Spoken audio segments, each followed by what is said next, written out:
kijito cha utakaso,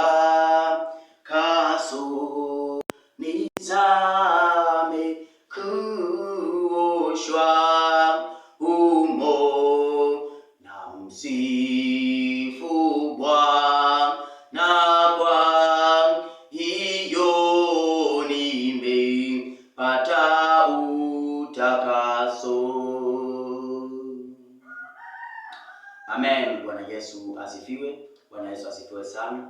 Ninawakaribisheni katika kipindi hiki cha uamsho, kulifundisha neno la uamsho, neno la ujasiri, neno la kusimama na Kristo Yesu katika roho na kweli. Bwana Yesu asifiwe. Bwana Yesu asifiwe sana. Basi mpendwa katika Kristo, ninakualika katika kipindi hiki. Somo letu la leo linasema nguvu za mamlaka na kuzipinga ila zote za shetani. Nguvu za mamlaka na kuzipinga kila ila za shetani.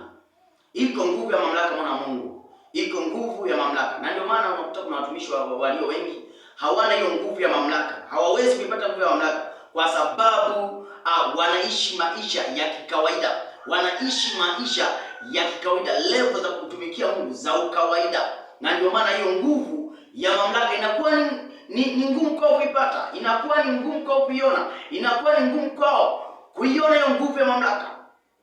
Huwezi ukaiona nguvu ya mamlaka, huwezi ukaiona nguvu ya mamlaka endapo kama hujajisacrifice maisha yako kwa Kristo. Bwana Yesu asifiwe. Nipende kusimamia katika kitabu kile cha Luka sura 16. Luka sura 16 kuanzia ule mstari wa 16. Maandiko yanasema Torati na manabii vilikuwepo mpaka Yohana. Tangu wakati huo habari njema ya ufalme wa Mungu hutangazwa na kila mtu hujiingiza kwa nguvu. Maandiko yanasema tangu wakati huo hutangazwa wakati huo habari njema ya ufalme wa Mungu hutangazwa na kila mtu hujiingiza kwa nguvu. Hakuna mtu ambaye anatafuta ufalme wa Mungu akiwa goligoli, akiwa ni mtu ambaye hajajiachilia kwa Bwana, hakuwa ni mtu ambaye hajajisacrifice maisha yake kwa Kristo.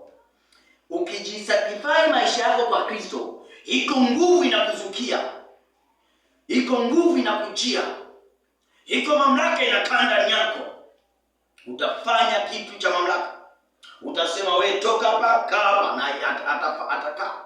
Wewe njoo hapa, kaa hapa, atakaa, kwa sababu iko mamlaka ndani yako, iko nguvu ndani yako. Bwana Yesu asifiwe. Bwana asifiwe sana.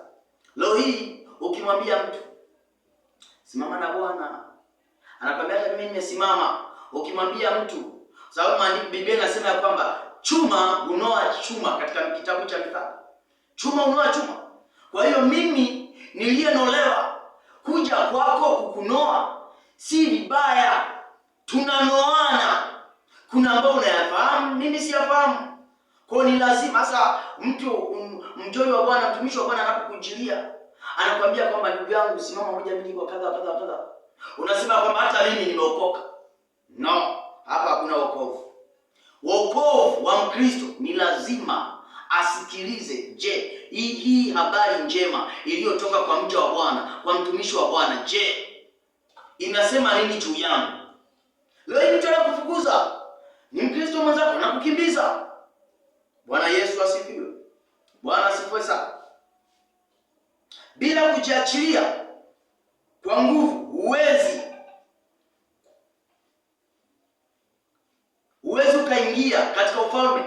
Bila kujiingiza kwa nguvu huwezi ukaingia. Huwezi. Nakwambia huwezi. Wayahudi wakamwambia Yesu, wakamwambia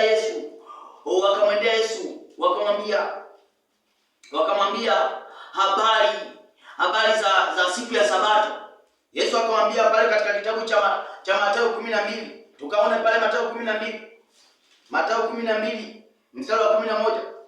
Akamwambia, ni mtu yupi miongoni mwenu mwenye kondoo mmoja, na yule kondoo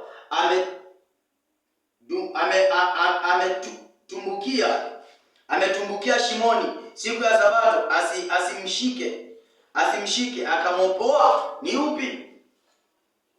Wakasema hakuna. Akasema, sasa inakupasa kuomba kila siku bila kukoma. Kila siku, sio siku ya Sabato tu. Kila siku, sio Jumamosi tu. Kila siku, sio Jumapili tu. Bwana Yesu asifiwe. Ni kusimama na Mungu kila siku. Ni kusimama na Bwana kila wakati. Kila wakati lazima uchumilizie uso, kutafuta nguvu zake, kutafuta uwepo wake. Bwana Yesu asifiwe. Bwana Yesu asifiwe sana.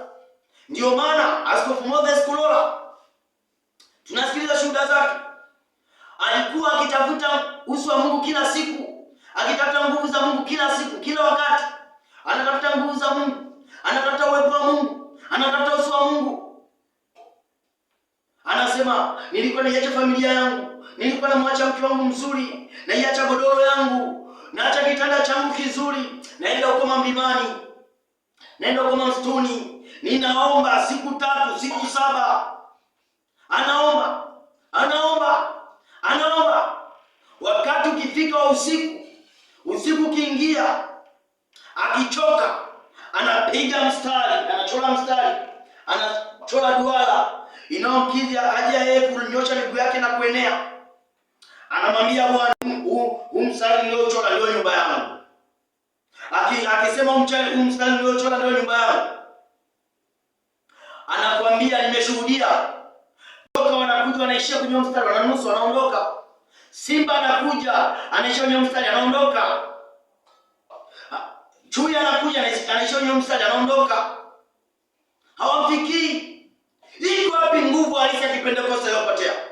Iko wapi nguvu waliokuwa nazo mababa zetu? Iko wapi nguvu waliokuwa nazo mababu zetu? Iko wapi? Hakuna.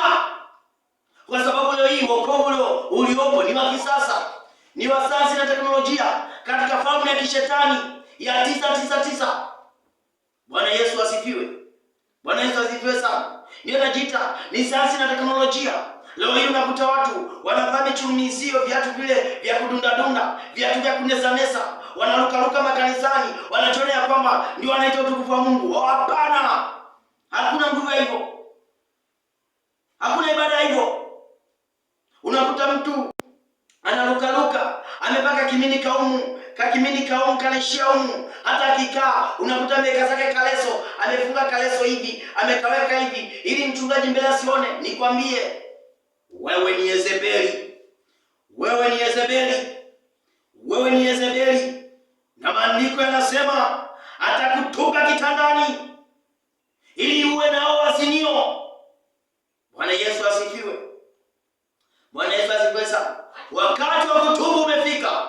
Tubu mwana wa Mungu. Simama mwana wa Mungu. Mtafute Mungu, mtafute nguvu, tafuta nguvu za Mungu. Tafuta nguvu za mamlaka. Tafuta nguvu za kuweza kumshinda shetani na kazi zake na tamaa na anasa za dunia. Simama mwana wa Mungu. Jiachilie mwana wa Mungu kwa Bwana. Mpe Yesu maisha yako. Mpe Yesu nguvu zako. Mpe Yesu uweza wako. Mpe Yesu viungo vyako. Wewe mpatie tu, mwambie miguu yangu ikimbie katika njia zako. Mikono yangu ifanye kazi zako. Mdomo wangu nukuu kazi zako. Macho yangu yaone nguvu zako. Yaone kazi zako. Nikwambie mwana wa Mungu, nguvu za Mungu unazipata.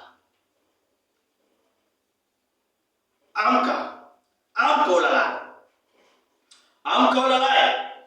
Usije kama mfu. Maandiko yananiambia katika kitabu, namalizia katika kitabu hiki cha Nabii Isaya 52. Nabii Isaya 52. Kwanza ule mstari wa kwanza, maandiko yanasema amka, jivike nguvu zako, Sayuni, jivike mavazi yako mazuri, Yerusalemu, mji mtakatifu, kwa maana tokea sasa hata ingia ndani yako asiyetahiriwa wala aliye najisi.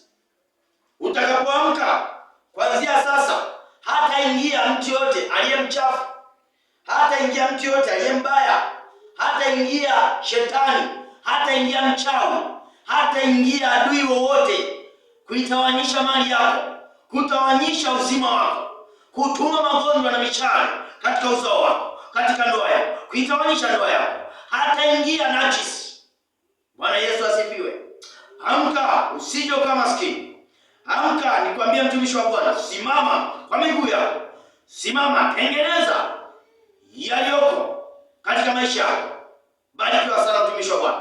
Bariki kulisikia neno hili la uamsho. Bariki kusikia neno hili lililokujilia katika siku ya leo, katika jioni ya leo. Sasa na mapenzi yako. Sasa na mapenzi ya Bwana.